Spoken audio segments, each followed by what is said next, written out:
मेष राशि वालों नमस्कार। मेष राशि वालों के लिए 2000 विक्रम संवत जिसकी शुरुआत हो चुकी है वो आपके लिए क्या चुनौतियां लेके आया है और क्या खुशखबरी लेके आया है, इसके बारे में आज हम चर्चा करेंगे। क्योंकि जो हम लोग की हिंदू सभ्यता होती है उसके नव वर्ष का प्रारंभ चैत माह से होता है और जो हम लोग की वेस्टर्न पद्धति होती है उसका शुरुआत जनवरी माह से होता है। इसलिए हम लोग के जीवन के लिए जो चैत माह से जो नववर्ष का प्रारंभ होता है वो अति महत्वपूर्ण होता है।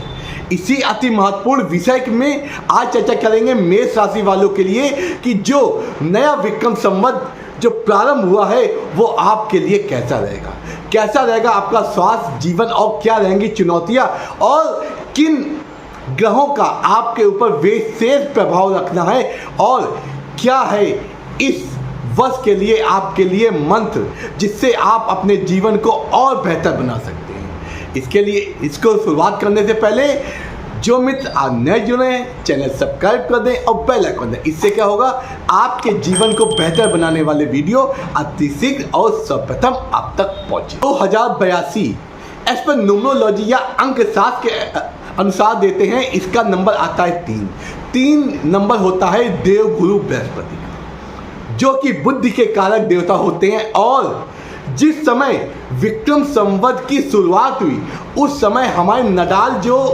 कुंडली होती है उसमें सूर्यदेव विद्यमान थे। सूर्यदेव इस समय इस वर्ष के राजा भी हैं, मंत्री भी हैं और उसके साथ साथ देवगुरु बृहस्पति का उनके ऊपर पूर्ण सहयोग भी। इसलिए ये वर्ष आपके लिए, जनमानस के लिए, ये जिनके पास बुद्धि विवेक से काम लेने की आवश्यकता है, सामाजिक स्तर पे बहुत ज़्यादा उतार चढ़ाव रहेगा। व्यक्तिगत रूप से आपके लिए ये 2000 वर्ष चुनौतियों भरा तो रहेगा, लेकिन उसके साथ साथ कई ऐसे योग जो बन रहे हैं जो आपको अत्यधिक फलवान या लाभवंत भी करेंगे। अब बात करते हैं व्यक्ति व्यवसाय, इसका मतलब व्यापार और नौकरी पेशा वालों के लिए। नौकरी पेशा और व्यापार वालों के लिए ये वर्ष उतार चढ़ाव बड़ा रह सकता है। इस वर्ष आपको बुद्धि से काम लेने की आवश्यकता है। खर्चे मुंह खोले आपके सामने रहेंगे, लेकिन आपको अपनी बुद्धिजीवी होके ये निर्धारित करना है कि किन खर्चों पे आपको खर्चा करना है और फिजूल के खर्चों पे आपको संकुचन करना है। और उसके साथ साथ आपको निवेश इत्यादि का अगर मन बना रहे हैं तो निवेश भी बहुत बुद्धिमता से और किसी बड़े की सहायता से आप इसको करें, क्योंकि देवगुरु बृहस्पति इस समय आपकी राशि पे विद्यमान रहेंगे। इससे क्या होगा कि एज पर न्यूमरोलॉजी जो देवगुरु बृहस्पति का वर्ष है तो जो लोग बुद्धि से कार्य करेंगे उनके लिए सफलताएं मिलेंगी। इसलिए आपको निवेश करने से पहले एक बार जांच परख अवश्य आपका अच्छा रहेगा। छोटी मोटी बीमारियां हो सकती है, सर्दी जुकाम वगैरह, लेकिन और किसी अन्य बीमारी से ग्रसित नहीं हो सकती हैं। स्वास्थ्य के मामले में ये वर्ष आपके लिए बहुत अच्छा रह सकता है। आपके जीवन में यात्राएं भी कर सकते हैं और उसके साथ साथ आध्यात्मिकता की ओर आपका झुकाव होगा। आध्यात्मिक कार्यों के प्रति यात्राएं भी कर सकते हैं, कुछ दान पुण्य भी आप करेंगे। अब बात करते हैं आर्थिक स्थिति के बारे में।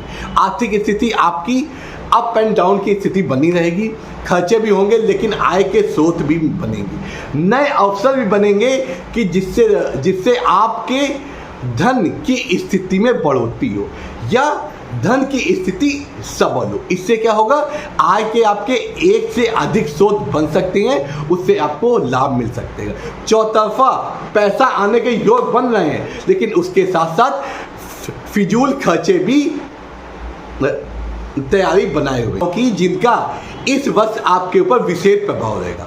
वो ग्रह कौन से हैं? मंगल, शुक्र, बुध और देवगुरु बृहस्पति और साथ में सूर्य। तो आपको क्या करना है, मंगल और शनि जो राशि परिवर्तन करके विक्रम संवत आपके प्रारंभ होने से पहले एक दिन उन्होंने राशि परिवर्तन करके मीन राशि में चले गए, जो कि देवगुरु बृहस्पति की राशि होती है। तो इससे क्या होगा, आप जिन भी कार्यों में अभी तक योजनाएं बना रहे थे, कार्य क्रियावंत नहीं हो रहे थे, उन कार्यों के संपूर्ण होने का समय आ गया है। क्योंकि शनि देव की ये एक आदत होती है कि आप जो भी कार्य कर रहे हैं, मेहनत कर रहे हैं, समर्पण किया है, तो आपको उसका प्रतिफल अवश्य ही प्रदान करते हैं।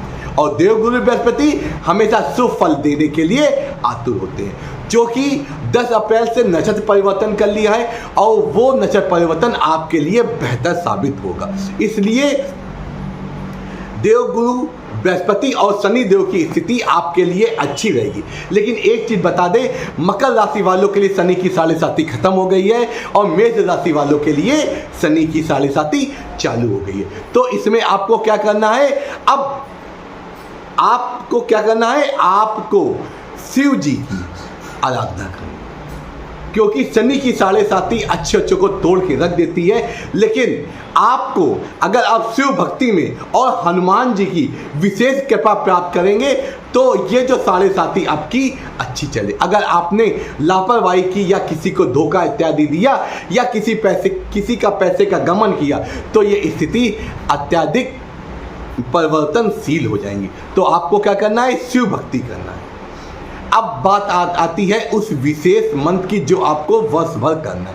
आपको सन शनिश्चराय नमः, इसका मतलब शनि के बीज मंत्र का जाप करना इस वर्ष भर, क्योंकि शनि की 7.5 होगी तो आपको शनि को अपने अनुसार, इसका मतलब अपने अनुरूप रखना है। तो इसलिए आपको शनि की 7.5 के निपटने के लिए पीपल के वृक्ष में जल अर्पण करना है और घी का दीपक जलाना है।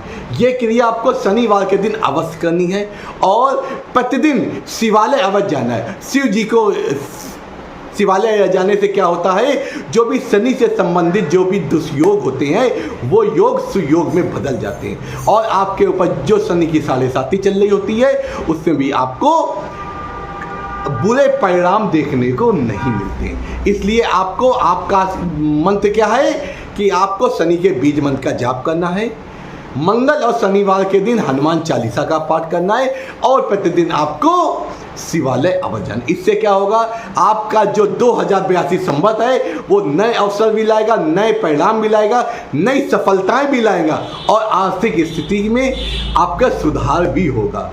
क्योंकि शनि की 7.5 कुछ आपको आपके जीवन में प्रभाव डालेगी, लेकिन वो प्रभाव आप अच्छा बना सकते हैं या खराब, ये आप पर निर्भर करता है। आप अगर सलाह मानेंगे तो ये 2082 संवत आपके लिए सफलताओं से भरा रहेगा। नमस्कार।